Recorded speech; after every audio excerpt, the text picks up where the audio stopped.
Greetings. My name is Reverend Sekou, and welcome to the Blues Kitchen.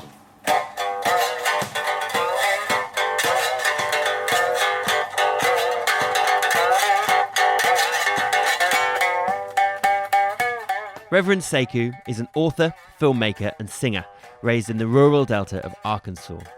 Last year, he released his album, In Times Like These, a combination of hill country music, delta blues and Memphis soul. We discussed the recording of the album at Luther and Cody Dickinson's Zebra Ranch studios in Mississippi, and Sekou performs a spellbinding version of Dorothy Love Coates' 99.5 Just Won't Do. Rev Sekou. Yes. Welcome to the Blues Kitchen. Such a pleasure. Such a pleasure. How are you?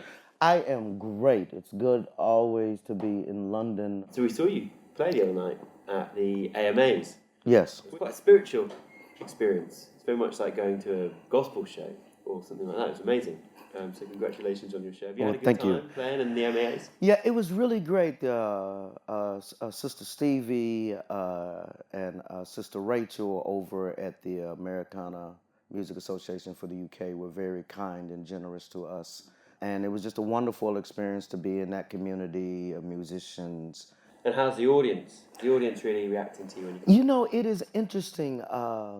The Brits, you all can be a bit proper. You tend to kind of get that nervous circle. Yes. When you have to bring everyone. Yeah. But, I'm from a place with undeniable powers. I drank the same water as Rosetta Tharpe and Albert King and Louis Jordan, the same soil that produced the great poet Maya Angelou. So when we get to working, the Holy Ghost falls, and even the Brits have to bare minimum wave their hands once or twice. In a short while, you're going to be indulging us with a version of 99.5. But before we get to that, you were born in Missouri, right? I was born in St. Louis, Missouri, but I was raised in a place called Zen, Arkansas, which has about 11 houses and 35 people. It's halfway between Little Rock and Memphis. It's in the Arkansas Delta. And so that's where I was raised, then left there around 14 or 15. So I always like to ask our guests what their first experiences of music were. What were your very, very earliest memories of music? And is it something that you carried with you into now, or something that was put to one side, if you like? Well, I think there are two things. One, I was a classically trained vocalist, so by the time I was 6 or 7, I sang in 5 foreign languages. And so there's that memory of vocal lessons and my choir directors in elementary school and that kind of thing. And then I think in terms of perhaps something more professional, but the most stirring memories that I have is of a child of the moaning of the deacons. Particularly that moaning is what we attempted to capture in this record, In Times Like These. You work with Luther and Cody Dickinson, that are friends of the Blues Kitchen. Sweet. We've interviewed both those guys. Sweet. Luther's played here many times. They own Zebra Ranch in Coldwater, don't they, in Mississippi? Yes. That wonderful studio that I believe is their father's place. Yes, the late and great Jim Dickinson. Yeah. He played on Stones records and everything, didn't he? Aretha Franklin, Bob Dylan. Yeah. Amazing. So tell me what it's like rolling up to the Zebra Ranch for the first time and going into that studio and, what instruments there, what's hanging on the wall, who are you playing with? So we're driving to Zebra, and our phone, the little dots get smaller and smaller. It goes from 4 to 3 to 2 to 0. And it's kind of on this off-road, you pass a trailer, and it's in this barn that Jim Dickinson retrofitted. And so you walk in, it's kind of got like zebra print, some of the older compressors. So you're pulling out chords a lot and that kind of thing. There's a big red piano there. The drums are off in one room. The vocal studios here. There's a big space. And then they put the guitar and bass amps in the bathroom. They rolled in a Hammond organ and a Leslie, and so the Leslie's in the hallway entry, and it was just a beautiful and magical sound. I was blessed to record with Luther, and it's interesting. The reason why I chose to record with him was not him; it was his mother. Really? So we're backstage in Memphis for one of their annual Memphis Thanksgiving show. And so we walk in, I had heard his music, I knew him, I liked him, and I liked he and Cody's energy. Yeah.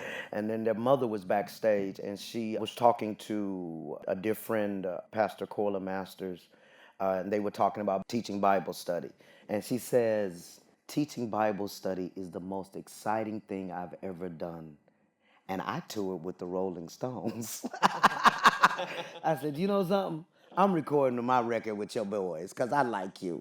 Amazing. And then we walked in that studio, and so Luther on guitar and bass, Cody on drums, and who did all the video and photography. And then I said I needed some organ, so Cody went and got Reverend Charles Hodges, who played organ on all of Al Green's records, a central keyboardist and organist for the high and Stax rhythm section, played on 25 gold and platinum records.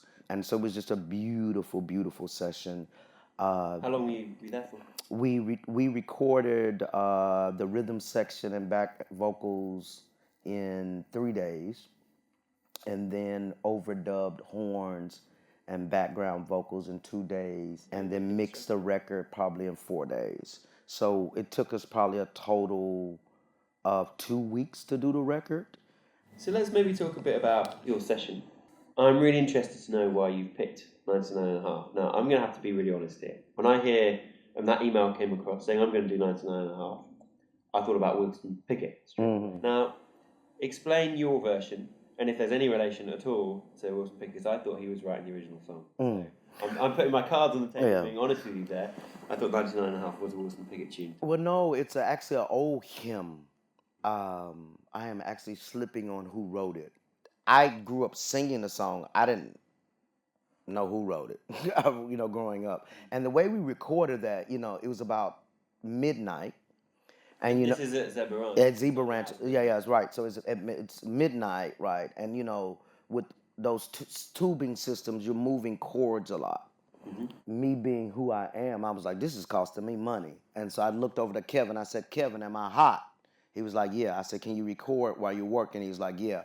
So I looked over to AJ and teased him. I said, you don't know nothing about this. And I said, Lord, I'm running. And they jumped right in. Really? Yeah, we just recorded. That's just one take. One take? That's just take. Yeah, one take. And it turned out great. And so that's how it wound up on the record. Amazing. Well, should we have a bit of music? Let's do it. Perhaps you would like to introduce your tune. This song, Lord, I'm Running, 99.5 Won't Do. It's a song that is a critical part of the sonic landscape of my childhood.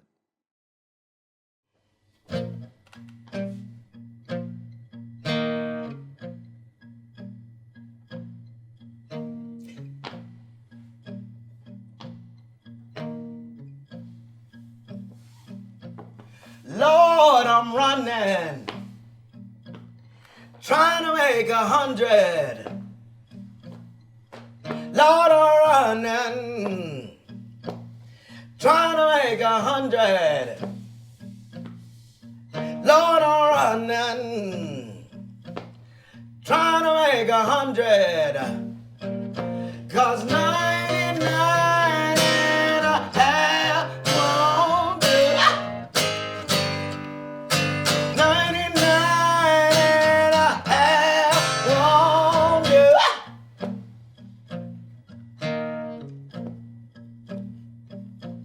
Lord, I'm running,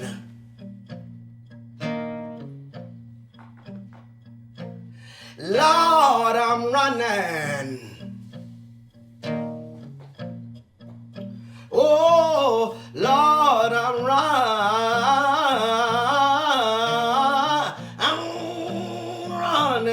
Lord, I'm running. 'Cause 99.5 won't do. 99.5 won't do.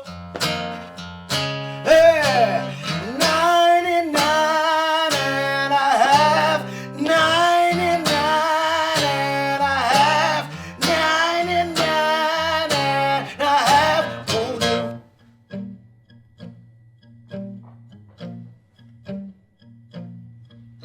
I'm running for my life. I'm running for my life. Hell's hounds are on my trail and I'm running for my life. Hell's hounds are on my trail and I'm running for my life. Hell's hounds are on my trail and I'm running for my life. 'Cause 99 and a half, 99 and a half, 99 and a half won't do. It won't do. It won't do. It won't do, no.